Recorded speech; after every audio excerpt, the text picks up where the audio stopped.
Okay, so we're recording now. Welcome back.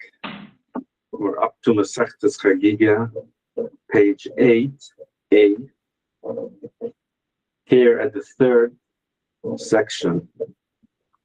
So we learned up to here that you're allowed to bring certain offerings. We had arguments. Certain offerings had to be brought from regular money, which is chilin money.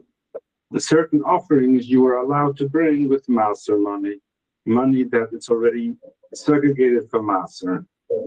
Then the Gemara came up with the idea that you're allowed to mix. When you say that you can bring it with master money, it means that you can mix master money into that same offering.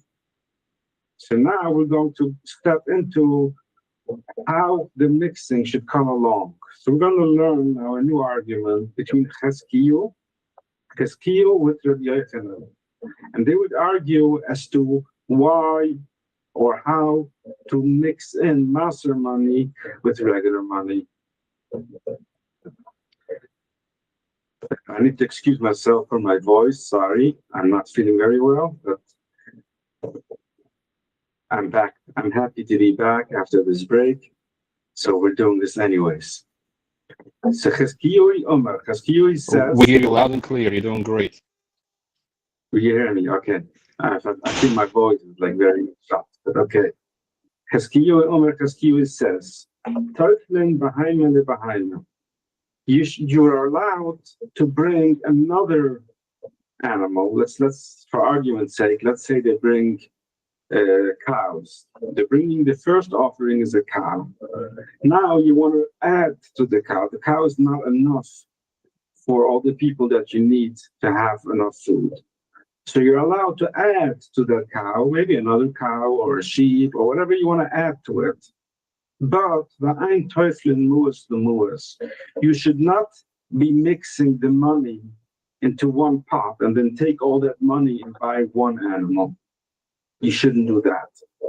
You should rather buy one animal totally with your money, and then you can take with the master money to add on and make your offering to be something that's with multiple animals. Rabbi Yochanan says, no. Rather mix money together. Don't add up more animals. If you need to mix in money with master money to buy your offering, buy something bigger. Like if you were going to buy just a sheep, and now that you can mix in master money, you can afford to buy a cow, then do it that way. Buy something bigger so that you can have it, so that you can have enough meat for everyone. So what's the essence? What's the reason of this argument? So the reason that comes down to is that Chagigah would say that when you eat your first bite,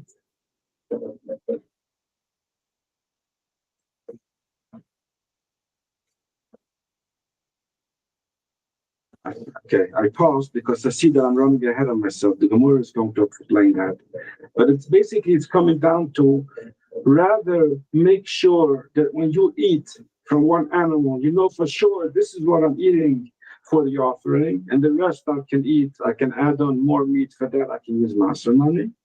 Or Rabbi Yochanan says, no, rather have a better piece of meat and just know that in it is mixed in with it also regular money. So the Gemara, again, I'm going to leave that for later, but that's where it's coming down to make sure that you at least have a meal, or at least your first dish or your first bite should be totally from your money and not from mixed in money. So the Gemara is going to say that we have proof for both ways. Tanya kivusa de Chagigah, Tanya kivusa de Rabbi Yochanan. We have learned something that's proof, that's similar to what Chagigah says, and the same thing we learned for Rabbi Yochanan says. So we are to start Tanya kivusa de Rabbi Yochanan. We have learned something according to Rabbi Yochanan. And here I want to dive in to bring up the actual pusik, the actual phrase in the Torah.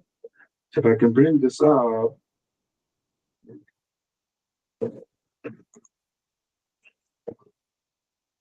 Here. So this is the phrase that we're going to be arguing over how to translate. So Cheskiyui, where we are to. Okay, we learned someone to Rabbi Yochanan because it says the word nisas. Nisas means like a tax. So let me explain the posuk, and then I'll come back to say what does nisas mean. You should make the holiday of Yom Tov Shavuot for Hashem, Alekei, for your master, your God. Misas, which is a tax, nidvas yitchu. You should bring something that you donate as a tax. Asher titay, that you would give. Ka'asher yivarechechu Hashem alekechu, as according to what Hashem has blessed you with. So here it's a little interesting. It doesn't tell you an amount, how much to bring. It says the amount is according to how much Hashem has blessed you with. But it's still a tax, nisas. So nisas means that it's obligated on you. And since it's an obligation on you, you have to use your money. You cannot use money that you have already donated, master money. So there we get to what the Gemara says, because it says nisas. Therefore, you have to bring money from your money. Now, Rabbi Yochanan said, but you're allowed to mix in with the money. Don't mix in with another animal. So they continue. And from where do we know that if you want to mix in other money, now of course you need to use some of your money, but if you want to mix in master money, Talmud Leimer, the Pusik finishes off when it says, according to how much Hashem has blessed you with. Hashem has blessed you with lots of money, then give everything from your money. If you don't have that much money, then okay, give a little bit of yours, and then you can mix in more of master money. And that's how they would translate this Pusik. Moving down now, those who learn according to Cheskiyui, they would say, yes, it says misas. It's a tax. That a person has to bring the money from Chilan. And he's not allowed to mix in with the money. If he wants to mix in, he can only mix in with another animal.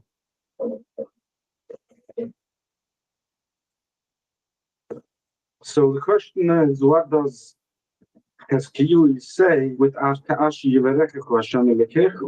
according to how much Hashem has blessed you with? The Yochanan would say that means that you're allowed to mix in more money. But according to Cheskiyui, it also says that how much Hashem has blessed you with. So he agrees that you're allowed to add to the animal though, but not to the money part. Meaning once you bought a certain animal, totally from a chilan, then you can add another animal, another sheep or another animal from Masa. So there's an argument now within Cheskiyui as to how much do you need to invest that amount that you have to give from Chilan. So Bashamay Amen is Bashamay Bashilon. So Bashamay Amen, you're Nishin Menachem. It's the first day that you're obligated, so the first day you have to bring from your own money. From here on, all the other days, Minamasa, then you're allowed to get from master money. Basil says not only the first day, the first bite, the first time that you take into your mouth and you swallow, that's how much you need to pay from Chilan money. So here is now the question, if you're not mixing in animal with an animal, meaning that you have one animal that you know for sure is from Chilan, from your own money, then you can do that. Then you can say, okay, I have this meat is my meat, this meat I bought from mixed or from master money, and together, and you can make sure you eat that. But according to Rabbi Yochanan, where you can mix the money together and you buy one bigger animal, then you don't have that one piece of meat to say, oh, this I know for sure it's just from my money, because everything is mixed in. So according to Rabbi Yochanan, it's still the same idea though. How much money can you mix in is you have to evaluate how much that meat would cost for him for his first bite, and that's how much you have to put from your own money. And more than that has to be, you can put already master. But you don't have that piece of meat where you can say, this is for sure just my money because it's all mixed together in one big animal. And then, and the other days of the Yom Tov, Pesach, here I'm going to close the side. And the other day of Pesach, and the other days, not only you can buy your animals from master money, you can even take the animals that you already dedicated throughout the year, master Bahaima, and you can use that even to have your meat. So the Gemara asks, the Yom Tov, you're asking the other day of Yom Tov, the other days of Yom Tov, he's allowed to use from master money. Why the first day not? The Yom Tov, my time alone. Why can't you not eat from the animal that you have dedicated to master behind it, that you have taken off from your flock, from all your animals? Why not have that for Yom Tov? Omar Asher says, because there's something we're afraid of. We're afraid that that person will say, oh, I need to buy meat for Yom Tov. And I have a whole flock here with freshly newborn sheep. And I want to go and give master now, because otherwise I'll lose twice. If I go now and take an animal, take one of my sheep and slaughter it and eat that, then I'll have to still give master. I'll be losing out on two. He would rather want to combine. But you're not allowed to do that in Yom Tov. The EF Shalas is the Yom Tov Shem Sakato. You're not allowed to do master on your animals in Yom Tov because of marking. The way, how did it work when they gave master of their animals? We know that you have to give one out of every 10. So a 10th you give for master. How would you do that? You would put down a fence in the center of your field, and you would open a narrow door, and you would allow the sheep to go through from one side to the other, and you would count them one after the other.